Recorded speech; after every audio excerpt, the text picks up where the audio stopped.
Bonjour tout le monde. Aujourd'hui j'aimerais faire le point sur les 5 mois passés sans ma fille depuis le décès d'Orlan. Euh, voilà, c'est vrai que là depuis quelques jours, quelques semaines, les choses ont pas mal évolué physiquement, mentalement, sur pas mal de points. Ça a fait 5 mois le 25 juillet, donc c'était il y a 5 jours, que je me remémore quel jour nous sommes. C'était il y a 5 jours. J'aurais préféré faire la vidéo le jour même des 5 mois, mais je n'étais pas là. Et du coup, je me suis dit que c'était pas grave, c'était un détail, qu'il fallait pas que je m'attache à ce genre de choses. Voilà, je voulais faire cette vidéo aussi parce que je veux montrer qu'il y a de l'espoir, même si on a l'impression qu'il n'y en a jamais. Il ne faut pas avoir honte des moments d'accalmie, des moments de bien-être quand nous sommes en deuil périnatal. Nous avons le droit aussi à des moments de bien-être, car nous avons suffisamment souffert comme ça et que nous souffrons encore beaucoup.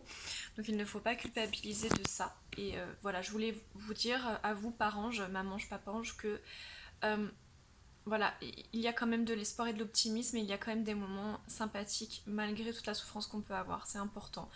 J'ai vécu un traumatisme comme vous, j'ai vécu des choses vraiment que je souhaiterais même pas à mon pire ennemi, mais voilà, je sais que voilà, je suis dans une autre approche désormais, et j'avoue que ça me fait du bien et que ça m'aide à avancer. Donc, donc 5 mois. Donc 5 mois, c'est même pas une demi-année, pas, c'est vraiment pas grand-chose.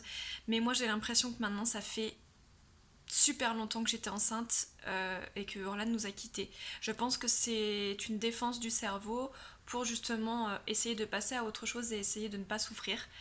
Euh, c'est assez hallucinant, j'ai vraiment l'impression que c'était il y a très longtemps. Quand je rentre dans sa chambre vide, j'ai l'impression, pas que c'est normal, hein, parce que c'est pas normal et qu'elle devrait être là, mais que c'est habituel en fait. Vraiment comme si ça faisait longtemps que c'était arrivé.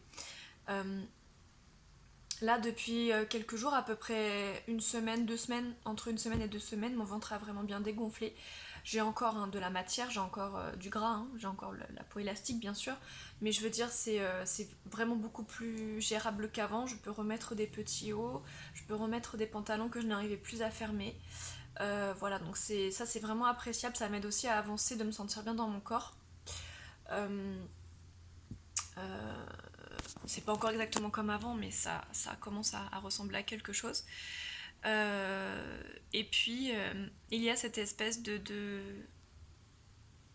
pas d'acceptation, mais enfin si c'est une acceptation, au final faut pas avoir peur des mots.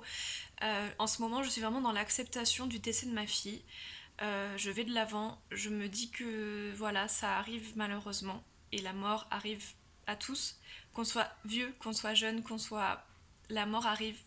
Donc euh, je me dis que elle c'est arrivé. Bien sûr, pour moi, c'est arrivé trop tôt, j'aurais aimé la rencontrer, mais j'essaie de pas aller dans ce côté égoïste de ma personne, et j'essaie de me dire qu'il y a sûrement pas une raison, mais que voilà, le destin en a voulu autrement. On a voulu qu'elle décède plutôt qu'elle vive. Et je me dis que voilà, que il faut accepter, de toute façon, je n'ai pas le choix. Donc là, je suis vraiment dans une phase où sa mort me peine énormément, mais où c'est moins douloureux. Je pensais pas que ce serait aussi rapide, je pensais vraiment que je mettrais beaucoup plus de temps, mais là ça y est, je suis vraiment dans cette acceptation. Je pense toujours à elle tous les jours, je vais toujours dans sa chambre tous les jours, et j'embrasse la photo que les sages-femmes nous avaient donnée. Je continue à lui parler, etc. Mais c'est avec une émotion plus apaisée, c'est avec plus de recul et d'acceptation que je le fais. Euh, je continue à parler d'elle aux gens qui m'entourent, je continue à... Voilà, ça par contre, ça c'est quelque chose qui ne s'arrêtera jamais. C'est pas parce que je suis dans l'acceptation de sa disparition que je l'ignore et que je la renie. Au contraire, hein, je continue à parler d'elle, pour moi c'est ma fille. Mais c'est vrai que c'est quand même moins douloureux.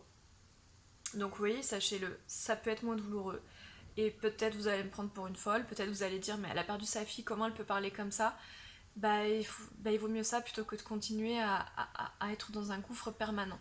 Et j'ai cette chance d'avoir réussi à aller de l'avant. Et je sais même pas comment j'ai fait. pense que c'est un processus naturel et que mon cerveau se protège aussi, hein, c'est sûrement ça. Mais voilà, sachez que voilà, il peut y avoir des moments où on se sent mieux. Le vide est toujours là, hein. Moi je sais que j'ai une partie d'elle, enfin une partie de moi est partie quand elle est partie, c'est clair et net, je ne serai plus jamais la même. Il y a voilà, il y a des éléments positifs et négatifs à cette évolution de moi-même. Euh, Après, j'aurai toujours un vide. Ce vide, je le ressens tous les jours. Euh, je le ressens tous les jours. Mais voilà, je le vis mieux. Je le vis mieux. Je sais pas du tout comment je fais d'ailleurs. Et voilà, je vous dis tout ça en me disant, j'espère qu'ils vont comprendre ce que je dis et qu'ils vont pas me prendre pour une folle. Euh, donc voilà. Ces 5 mois ont été tellement intenses et ont été tellement compliquées. Et là, j'ai l'impression de voir enfin le bout du tunnel. Même si elle me manquera toujours et qu'un deuil ne s'arrête jamais. Elle me manquera toujours énormément. Et il y aura des phases très compliquées, je le sais. Mais en tout cas, là en ce moment, ça va mieux. Voilà, sachez que ça peut aller mieux vraiment. C'est possible et ce n'est pas renier votre enfant que ça aille mieux. Pas du tout, c'est juste que vous avez besoin de ça. C'est important pour vous, pour votre couple, pour votre entourage, pour évoluer. Euh, et votre enfant, vous l'oublierez jamais, il vous manquera toujours, mais vous avez aussi le droit d'aller mieux. Et moi, c'est vraiment cette phase-là que j'ai en ce moment. Ça peut arriver à n'importe quel moment, ça peut arriver peut-être 2 mois après, ça peut arriver 6 mois, 1 an, 3 ans. Il n'y a pas de. Voilà, on est tous différents et en plus, par rapport à ce qui nous est arrivé, on a tous des expériences différentes. Mais voilà, je voulais vraiment vous faire cette vidéo pour vous apporter un message d'espoir et vous montrer que c'est possible, puisque moi j'ai perdu un enfant et que c'est possible voilà, et c'est fou comme je me sens apaisée depuis que je me sens comme ça. J'ai l'impression d'avoir un fardeau en moins sur les épaules.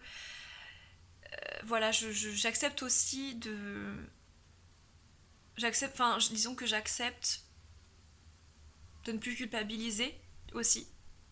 Parce que j'ai culpabilisé longtemps. Après, j'ai arrêté de culpabiliser puisque j'ai lu énormément de témoignages de mamans qui ont été comme moi, qui se sont rendues compte du cordon enroulé autour du cou euh, bien, enfin, après la mort de l'enfant en fait, parce qu'elle sentait que c'était bizarre, que ça flottait, etc.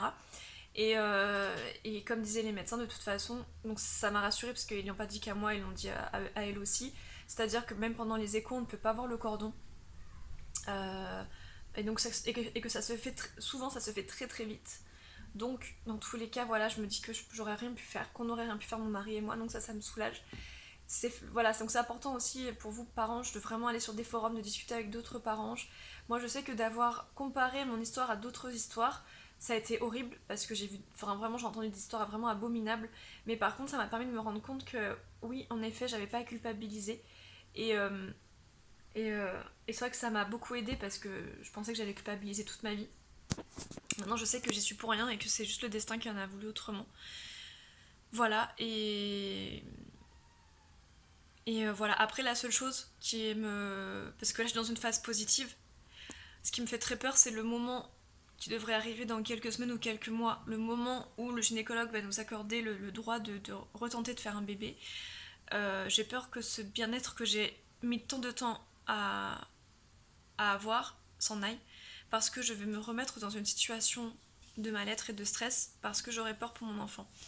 Et je le sais, hein, parce que je sais très bien que je vais pas du tout vivre ma deuxième grossesse comme ma première. Ma première était une grossesse merveilleuse. Là, j'ai vraiment peur d'être dans le stress constant et de pas être bien. Donc voilà, c'est vraiment la seule ombre au tableau qui me fait peur. Là, parce que vraiment, là, je suis dans une phase d'acceptation et de mieux-être. Voilà. Donc j'espère juste que je vais réussir, déjà si je retombe enceinte, parce qu'on sait pas ce qui peut se passer, mais si je retombe enceinte, il va vraiment falloir que je marme. Que je marme, ça veut rien dire que je marme. Si, je pense qu'on peut le dire. Dites-le moi en commentaire. Peut-être que ça ne se dit pas. Il va falloir que, voilà, voilà, que je m'aime. Donc voilà, que je m'habille d'armes, on va dire, pour vraiment être sereine et me dire que ça ne m'arrivera pas une seconde fois. Voilà. Donc voilà, je voulais vous faire vraiment cette vidéo pour un message d'espoir et voilà, de bilan de mes 5 premiers mois sans ma fille. J'espère que de votre côté, ça va à peu près et que si ça va pas, que vous irez vite mieux. Et je pense très fort à vous et je vous embrasse. à bientôt pour une prochaine vidéo.